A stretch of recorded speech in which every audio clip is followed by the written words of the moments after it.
Hi Facebook, this is Janet again from Basic Organization. Thank you for joining me. I am a little rushed around this week, just like everybody, busy right before the holidays, but I did want to try to keep to my goal of doing a Facebook Live. I'm trying to fix my hair. Once a week, every Friday, and so I am getting this done today. I didn't know what to talk about today, so I reached out to one of my Facebook groups and asked them what they would be interested in hearing today. So that is what we're going to do. So again, I'm Janet from Basic Organization. We're a professional organizing company in the Northern Virginia, Washington, D.C. area. So if you have any questions, please post them in the comments and I'd be happy to respond. What's going on with us this week? I'm going to say it's a typical week. We're seeing a bunch of clients, a lot of them getting ready to travel or getting ready for people to come visit them, and some just maintaining their level of organization in their home. For me personally, I am working on actually creating my very first ebook, so I'm pretty excited about that, and that will be offered on our website. It has kind of a February theme, so it'll be offered in February for anyone who would like to download it. So today again we're going to just do some Q&A, and a lot of the questions I got were really about making decisions about the amount of different types of items you have in your home you would keep. How many, the questions were, how many bath towels should you keep? How much clothing should you keep per person? How many dishes should you keep for everyday use? And then do you keep extra for when you have guests? And this is a really personal thing. It's completely up to you. For me, when I work with clients, I'll be asking them questions to get them to make those decisions themselves. So again, it might be, how many people do you have in your family? So you need at least that many dishes, right? And the dishes might depend on whether you have a dishwasher or not. If you have a dishwasher and you put everything in the dishwasher, all your dishes, then how many are going to fit in your dishwasher? Do you need more than that? Maybe a few, maybe not. I've done this before with a client who we were working on, like baking supplies. How much do you need? How much do you use at one time? So again, it's all relative. There's only 3 people living in my house right now, but we have dishes for 12. The regular like dinner plates for 12, because I really did find that I needed that many probably once or twice a month. We're having family over, or when my kids were younger, they'd have friends over or whatever. So that seems to work for us. But the way you determine the amount of anything that you're going to keep, whether it be clothing or towels or whatever, is what is your limit? And usually your limit has to do with the amount of space you have to store items. So if you're trying to decide how many towels you should have, how many per family member, well, how much storage do you have? Do you have a tiny linen closet or no linen closet at all, and then you have towels only under the sink? Or do you store them someplace else? Maybe you have a huge linen closet and then you could have more. It really just depends. When we're talking about clothes and linens, you also want to determine like your laundry doing system. So if you don't do laundry but once a week, then you'll have a massive amount of laundry to do in that week, especially if you have a lot of people you're doing laundry for. So maybe you do need more towels, because if Saturday is your laundry day and you don't get to doing the towels, you need to have at least some towels for family to use until you get to that load. For sheets and things like that, I generally just keep the one set of sheets that's on the bed and then an extra pair just in case. But again, completely up to your lifestyle, up to you, whether you need more. Do you change your sheets really often, or do you prefer to just hang on to them and wash them, once you have a whole bunch going on? Again, that's up to you. But a lot of times your limit is the amount of storage you have while things are waiting to get clean or are clean and waiting to be used. So look into that. Another question I had is on paper, and holy moly, paper is the worst problem that people have. Every house we ever go into, no matter if we're organizing someone's closet or their pantry or their garage, eventually we get around to looking at paper.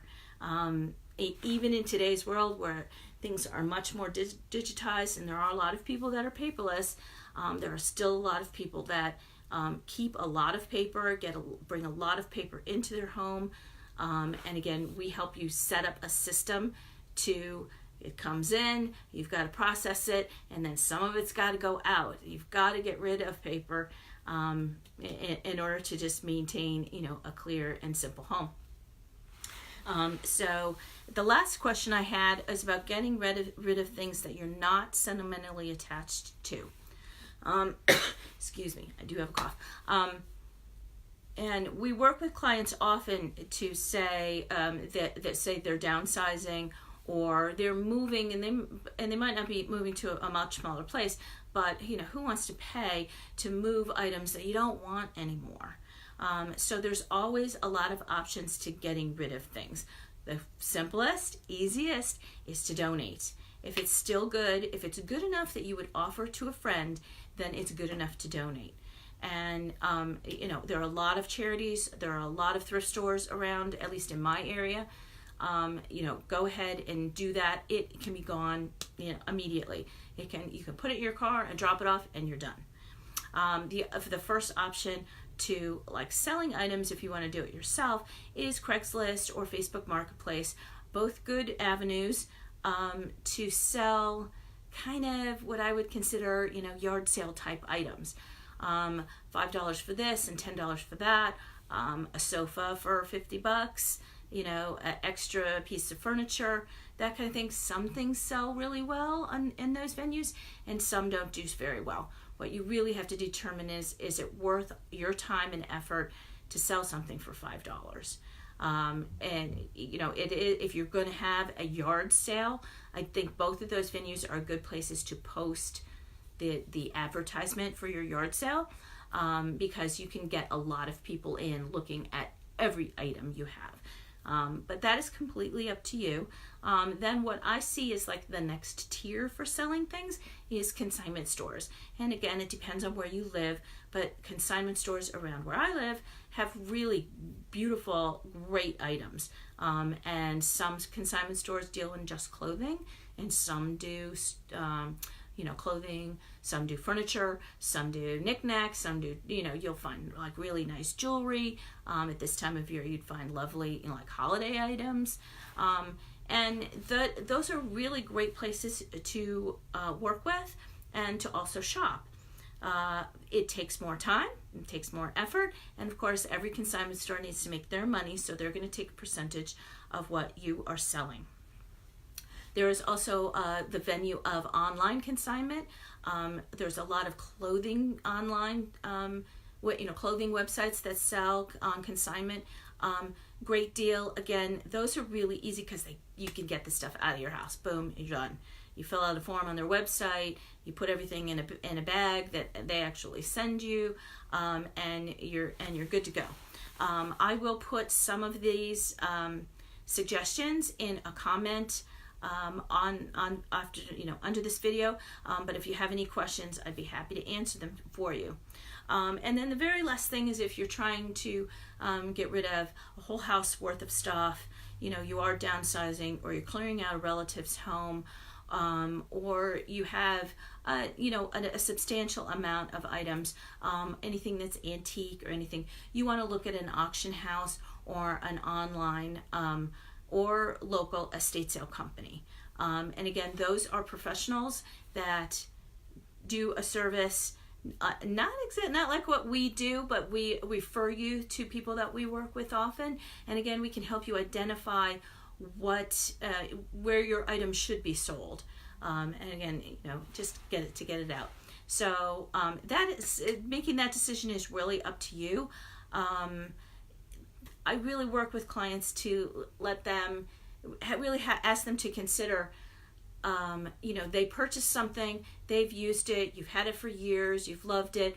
or maybe you purchased something and you never used it. Maybe you have that piece of item with the price tag still on it. That's your fee for learning that was a mistake purchase. So I encourage people to just let those things go. But we do work at Basic Organization to help you support being environmentally friendly at all costs. So again, it is completely up to you, but we try to not throw things away that are still could be of value to someone else. So if you would like any more tips, I would ask you to like and follow this Facebook page. We post things several times a week that could be of interest to you. Also, we have a Basic Organization YouTube channel where we post all kinds of videos that may have useful tips for you as well. And what I guess my call to action today to you is we have a couple of weeks before Christmas. So this is a really busy time of year. It's time to get your house ready to then sit down with your family and enjoy the holiday. So what do you have to do in order to make space for the ones you love in your home? And let's go ahead and try to do that in the next couple of weeks. Again, thank you so much for watching. My name is Janet, and I'm from Basic Organization. Thank you.